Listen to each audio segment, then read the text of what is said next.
fractions. Compare fractions bigger and smaller. Sometimes you have to compare fractions. Which fraction is bigger, a half or a third?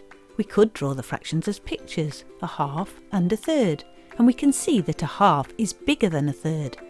But you can compare without drawing pictures. Is 1/10 bigger than, smaller than or equal to 69 hundredths? First we need to find a common denominator. The lowest common multiple here is 100. Then we need to convert the fractions to the common denominator so we can compare them. Let's look at 1/10. To convert it to hundredths we need to multiply by 10, and we need to do the same to the top and the bottom to keep it balanced. 1 times 10 is 10 and 10 times 10 is 100. 10 hundredths is smaller than 69 hundredths, so 1/10 is smaller than 69 hundredths. What about 30 fiftieths compared to 2 fifths? First find a common denominator, and the lowest common denominator here is 5, and then convert the fractions to the same denominator. So 30 fiftieths, if we divide them both, the top and the bottom, by 10, we end up with 3 fifths.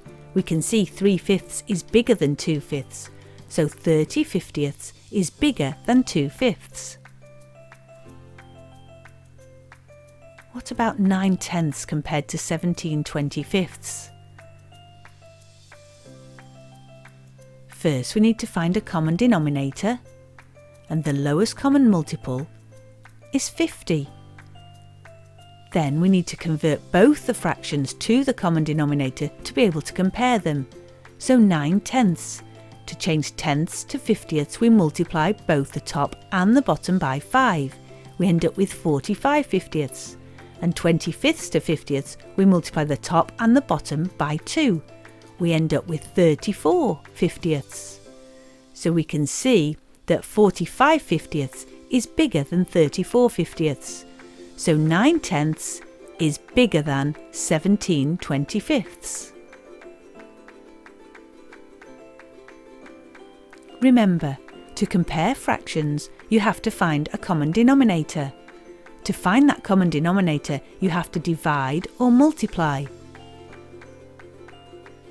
And you need to remember to multiply or divide both the top and the bottom by the same number to keep it balanced.